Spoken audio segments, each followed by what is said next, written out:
side walls of the school. These graffitis continually fade and reappear in different locations.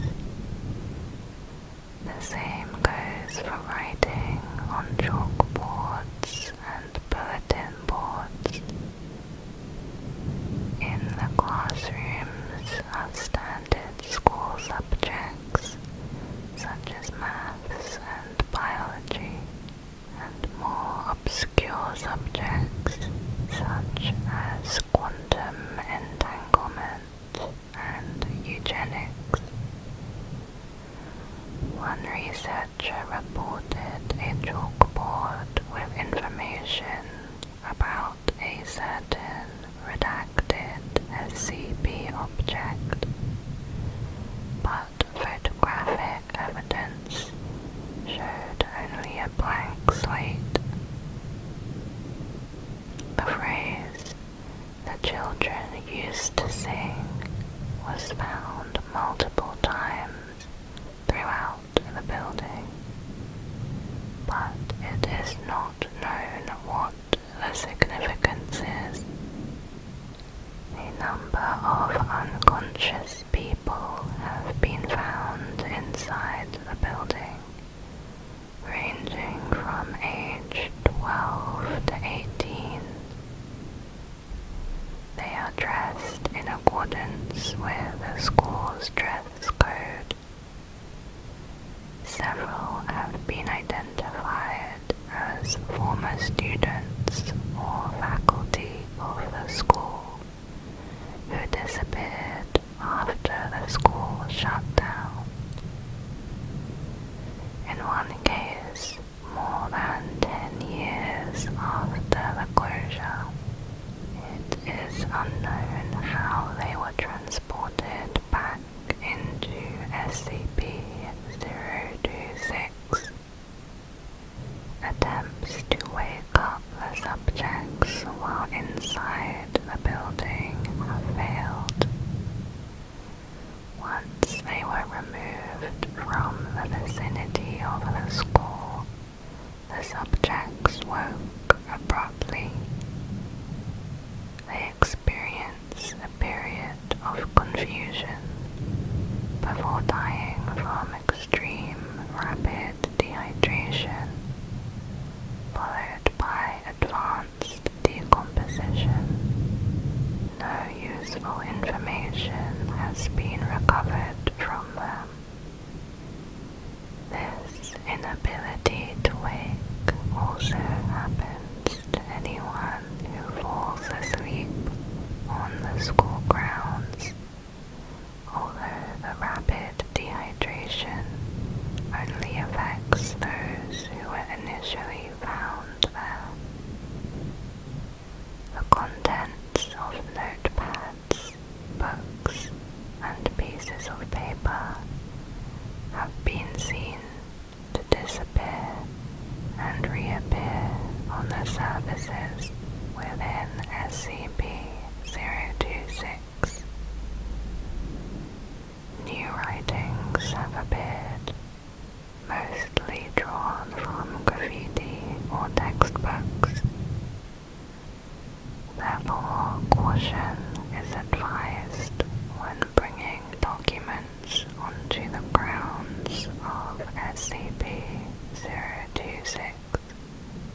One incident report said that during a routine security check of SCP-026, Agent Malik was found unconscious by his partner, Agent Jones, in the main foyer.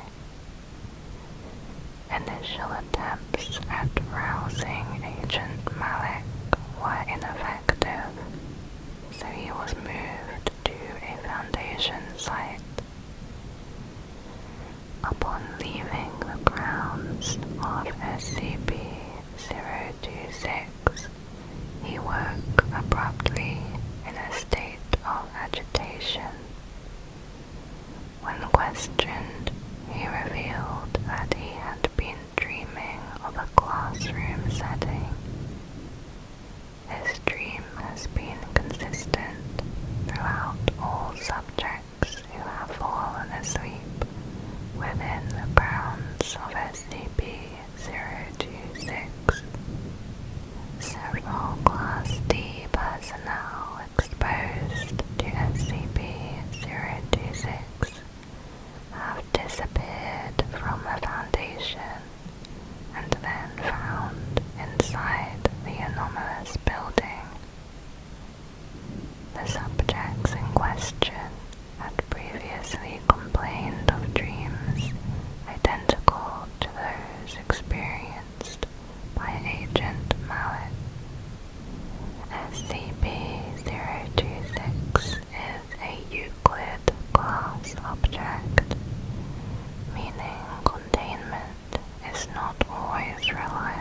alarms are set to alert the Foundation in case of entry by civilians or other agencies. Next is SCP-027, called the Vermin God. SCP-027 appears to be a phenomenon of unknown source that is tied to one human subject at a time. As the host to SCP-027, the human subject is constantly surrounded by swarming vermin that are drawn to his location. The subject is unable to assert control over these creatures and will occasionally be attacked by a feral specimen. These creatures have also attacked personnel who come too close. Wherever the subject goes, an initial swarm of flying insects, such as gnats and flies, will start to form a cloud around it, usually within 2 to 3 minutes. Shortly after, crawling animals, including lice, cockroaches, worms, spiders, and rats, will begin to appear. The longer the host remains in a location, the more vermin will gather there. When the host leaves a location, some of these creatures will follow, but most will disperse. SCP-027 transferred between hosts upon the death of the previous and first known host, since it could likely repeat this transfer upon the death of the current host. All high-value personnel should be kept far away from the host until it is better understood. SCP-027 has likely transferred between hosts many times before coming into containment. Initial research suggests that SCP-027 may have existed for hundreds of years. The first known host was discovered in an abandoned warehouse outside that had been completely overrun by rats, cockroaches, and other vermin. He was described as a Caucasian male in his late 30s, of average height, but gaunt, filthy, and covered in bites and scratches. The host showed symptoms of degraded mental health and evidence of heavy use of alcohol and drugs. The host died the following year. An autopsy showed a colony of rats nesting inside his abdomen. About 150 hours after the host's death, a security officer reported being awoken by breathing problems due to a housefly that crawled up his nose and later was shown to have laid eggs. The officer was observed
What about any sort of voices or compulsions, host? No, I haven't felt anything except bugs crawling all over me. I feel dirty and scared. And Doc, what about my family? You gotta get this thing out of me so I can see them again. Jameson, of course, we're going to do everything we can to get 027 out of you. God, I'm sorry. Shortly after this interview took place, Dr. Jameson and several other members of the research team for SCP-027 were transferred to another project. It is not yet known what SCP-027 is exactly, or how it attracts animals. The previous host was not known to have any sort of communication with a separate entity. Analysis of the current host has been inconclusive. It is a Euclid class object. For containment, the host of SCP-027 must be kept in a 5 by 5 meter containment cell with a grated, raised floor connected to a strong vacuum system. All creatures removed from the subject's containment cell are to be incinerated, except for a small portion to be diverted for analysis. The cell is to be cleaned and inspected daily. The host must be monitored by at least 2 personnel at all times. Any unusual behavior or the appearance of any unusual species found must immediately be reported to Level 4 personnel. Security personnel assigned to SCP-027 must be vaccinated against all known animal-borne pathogens and will be armed with tranquilizer guns. They are ordered to subdue the subject if needed. Until SCP-027 is better understood, no personnel of Level 4 clearance or higher should approach within 200 meters of the host. Next is SCP-028. Knowledge. SCP-028 has no detectable physical presence, but its effect occurs in a 7-foot cube around what is commonly known as the center of SCP-028. It is located in an abandoned storage yard outside a copper mine in North Michigan. All scanning and testing in the area have shown no abnormal readings. Adding or removing objects or attempting to remove dirt from under SCP-028 has no effect in altering the size or the shape of its area of effect, nor does it change the effect itself. Within 3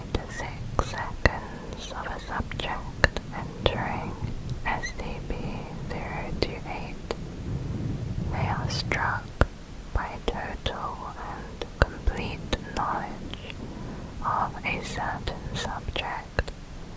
This knowledge is completely random in both size and usefulness, and sometimes goes unnoticed for an extended time. This effect can be experienced multiple times by exiting and re-entering SCP-028, but can result in increasing migraines and dizziness after 2 exposures. SCP-028 came to the Foundation's attention after news reports of a local miner who submitted a design for a cold fusion reactor to the U.S. Patent Office. He said that it had just come to him out of the blue. News was suppressed and contained after discovery of SCP-028, and the reactor designs were implemented in the containment of another SCP object. Subsequent testing of SCP-028 has yielded mixed results. Information that has been granted from the effect so far include every phone book entry for New York City in 1998, the proper method of care for a mole rat colony, the origin and history of 12 SCP objects, and the geological structure of the Earth beneath Greenland. One subject who was exposed to SCP-028 began to cry and went into the fetal position in extreme distress. They were unresponsive to questioning and outside stimulus for several days. They then stated that this is not life, before passing into a coma, and died shortly thereafter. Cause of death was determined to be shock. In another incident, an agent was accidentally exposed to SCP-028. He seemed surprised, and when questioned, he requested a moment to gather his thoughts. After several seconds, the agent laughed, shook his head, and removed his pistol from its holster. The agent then shot and killed 2 agents and wounded 1 on-site doctor before being restrained. Later investigation revealed the agent had extensive knowledge of classified Foundation activities and several SCP objects he had not previously known. In one research experiment, a subject was exposed to SCP-028. A following examination of the subject revealed abnormal respiratory actions. Questioning revealed the subject had learned to recycle the carbon dioxide inside his body. Attempts to teach this skill to other D-Class personnel failed. The subject was terminated, and an autopsy revealed no abnormal organ formations. This object is classed as safe. For containment procedures, no special means are needed to contain it at this time, because SCP-028 has not shown any change in size, position, or shape during the entire period of its containment. However, access must be restricted. Currently, it is contained on its existing site, since it cannot be transported by any known means. SCP-028 is sealed in a 6 by 6 by 3 meter concrete room with a single door. 2 armed personnel are stationed outside. Only authorized personnel should be allowed exposure to SCP-028, and extreme care must be taken at all times. SCP-028 is itself harmless, but its effect can be very damaging to the unprepared. Any Foundation personnel found to have entered SCP-028's area of effect are to be detained indefinitely. Next is SCP-029, Daughter of Shadows. SCP-029 appears to be a pubescent female of Indian descent.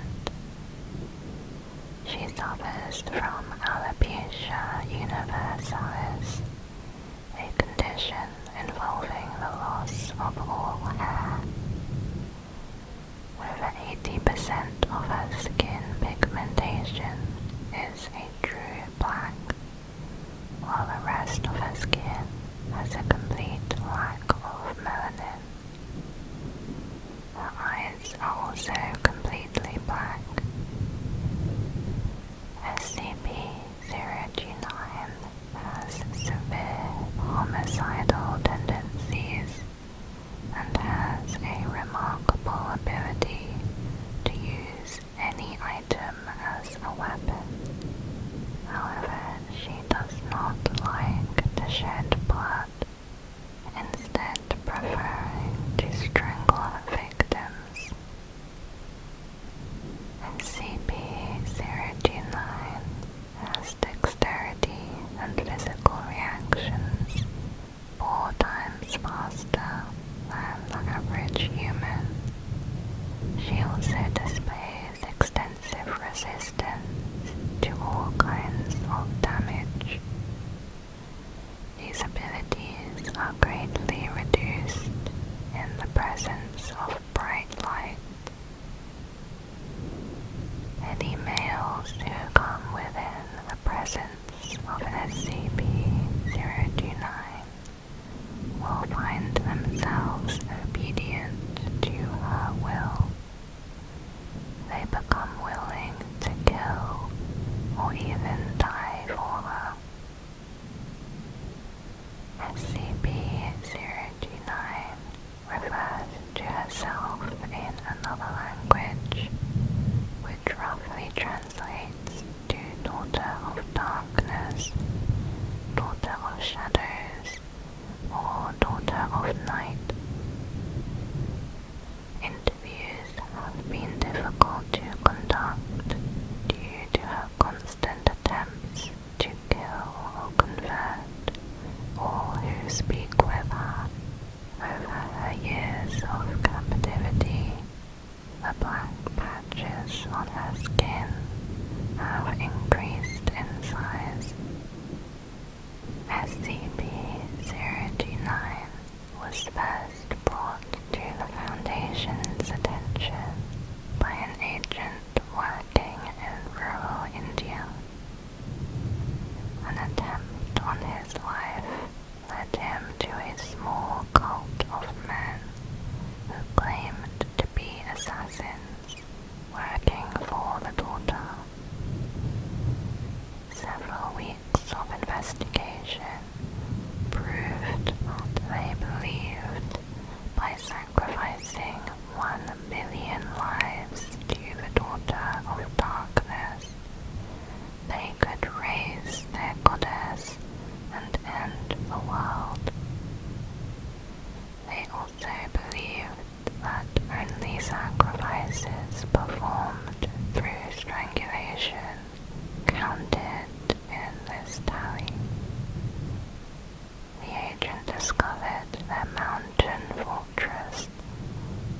where he also found SCP-029.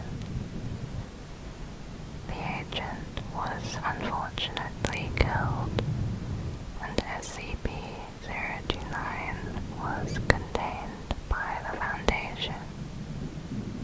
7 years after her capture, SCP-029 began showing anomalous growth in her black pigmentation. When questioned about it, she claimed her followers were on the move once more. Investigations led agents to a group of her assassins that had escaped the initial raid. It was discovered that all of her followers were there for one of their holy days, so a tactical airstrike was called in. When the first bomb dropped, SCP-029 awoke from sleep, screaming at the top of her lungs. She continued to scream for the next 4 hours, saying that they were killing her people. Since this event, the growth of black pigmentation has stopped completely, and she has increased her efforts to escape. SCP-029 is a Gita-class object, meaning there is a serious threat to the safety of mankind, and they either require extensive procedures to contain, or cannot currently be fully contained. For containment procedures, SCP-029 is to be incarcerated in a Class 5 containment cell with a triple airlock. She is not allowed access to anything of a physical nature. She is not to be fed, since she does not need food to survive. There are to be 3 guards on duty at all times at her cell, and 2 guards on monitor duty. Floodlights have been installed in the walls of the containment chamber and must be on at all times. Once a month, the chamber is cleaned and checked for defects. Under no circumstances are any men to encounter SCP-029. Any males who do encounter her are to be held under detention for interview before termination. SCP-029 has requested a bed, a blanket, books and clothes, all of which were denied. Dr. Erica Bodine commented, "This is ridiculous. The girl can't even have clothes. We are not animals. Let her cover herself." Another Foundation personnel replied, "Dr. Bodine, you are granted permission to deliver clothes to SCP-029. The file then has a note which says, "Anyone who has potential access to SCP-029 is required to first watch the surveillance tape of SCP-029 and Dr. Bodine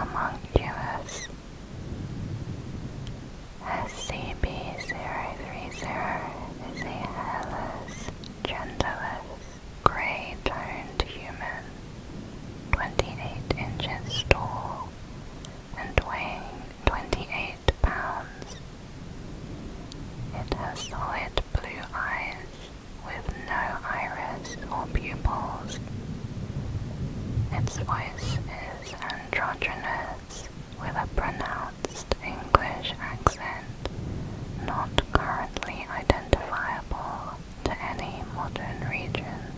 It is fluent in ancient Greek, Latin, Italian, English, Spanish, and Portuguese, as well as 2 other languages that have not been identified, although SCP-030 insists that they should be common knowledge. SCP-030 has knowledge of physics, chemistry, astronomy, and mathematics equivalent to 17th century academics. However, it has demonstrated research on these topics that do not appear in the historical record. These unknown approaches to the natural sciences are one source of SCP-030's usefulness. SCP-030 is active when a light source of 15 lumen or greater is within 5 feet.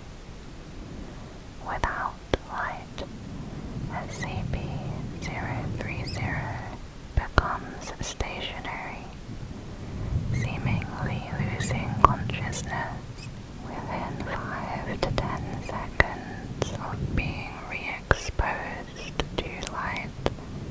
SCP-030 becomes active again, appearing to come out of a light sleep, no matter how long the period of inactivity was. SCP-030 does not require these periods of inactivity like a human would require sleep, and it has expressed a desire to remain active as often as possible.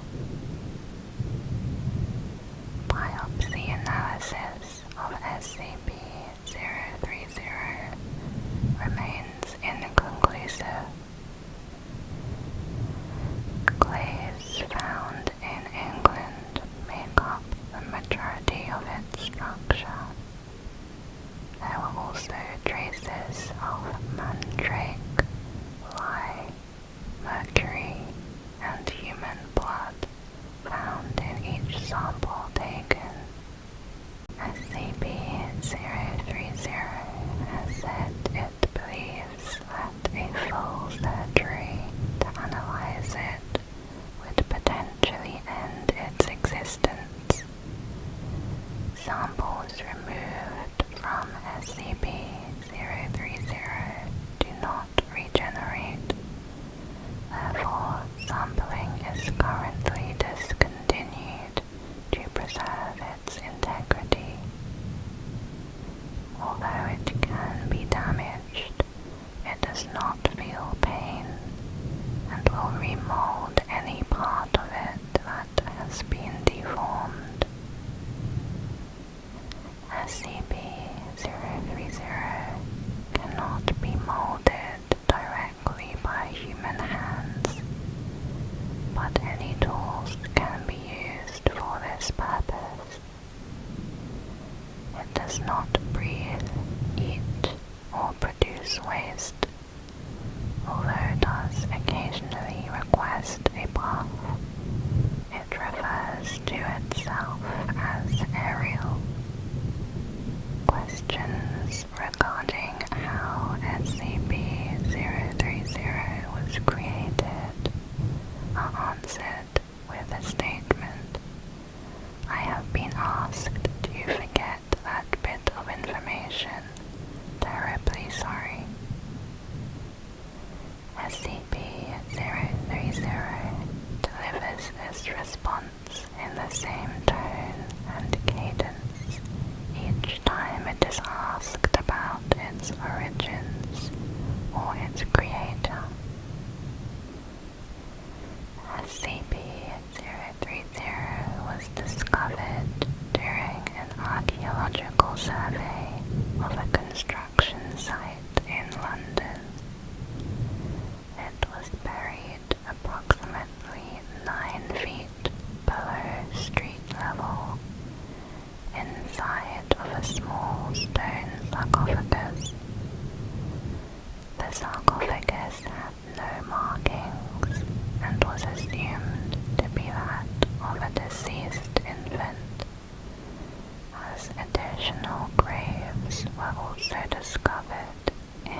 shattered during excavation, exposing SCP-030 to daylight. Upon being exposed to the sun, it woke up from its inert state within a few seconds, then said "Good afternoon" to the construction team. An agent of the Foundation in London was summoned within a few hours and took the object into custody without resistance. The small number of witnesses were given amnestics which caused memory loss and were later released. In security logs, it was noted that SCP-030 completed an 18-week seminar on unknown language alpha and was tested by 5 staff researchers who considered it to be fluent. While in a consultation, one researcher inadvertently made several remarks about solar cell technology. The consultation ended before the researcher could elaborate. SCP-030 requested a supply of magnesium and indicated it intended to ignite samples to study the light produced. The request was denied by researchers. Later, using standard potting soil, ginger, a 72-gram sample of rutilated quartz, and a 23-centimeter length of coiled copper wire, SCP-30 produced a device capable of emitting notable levels of directed ultraviolet light by unknown means.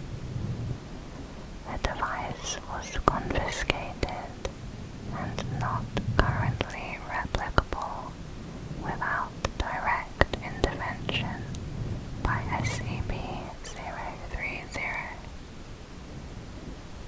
Researchers are currently trying to determine if this line of SCP-030's research will be allowed to continue.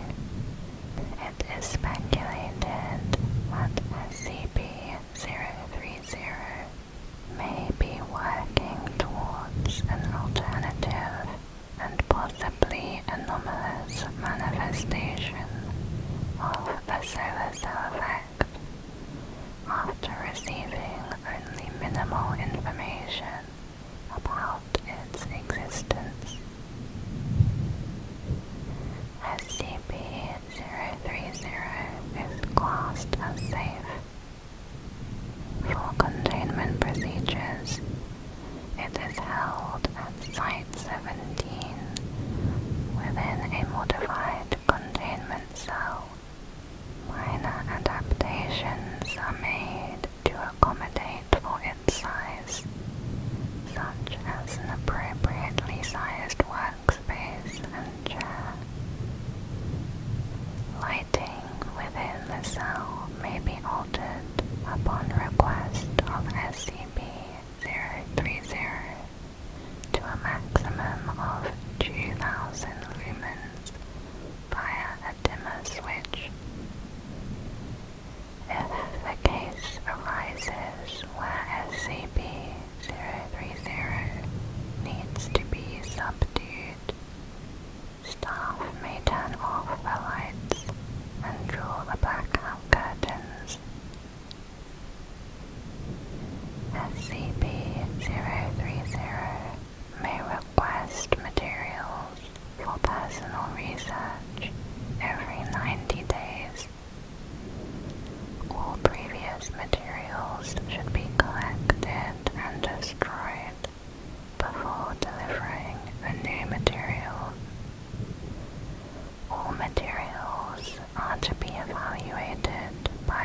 research and security staff.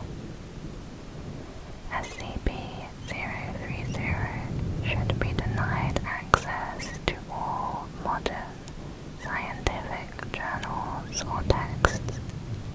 Fiction is also to be restricted to works produced no later than the year 1623 in order to preserve the integrity of its innate knowledge. Staff wishing to consult with SCP-030 in writing are to place a formal request with the researcher on duty. All correspondence is to be retained. Staff wishing to consult with SCP-030 in person are to submit a formal request to site management at least 30 days in advance. All consultations will be recorded. Senior research staff can request for SCP-030 to be temporarily removed from its cell for a maximum of 1 hour to provide observational insight into non-restricted materials or events within Site-17. SCP-030 must not leave the confines of Site-17. All released events will be recorded. SCP-030 is equipped with a tracking device, so its precise location within Site-17 can be determined at any time. In one incident, SCP-030 reported a malfunction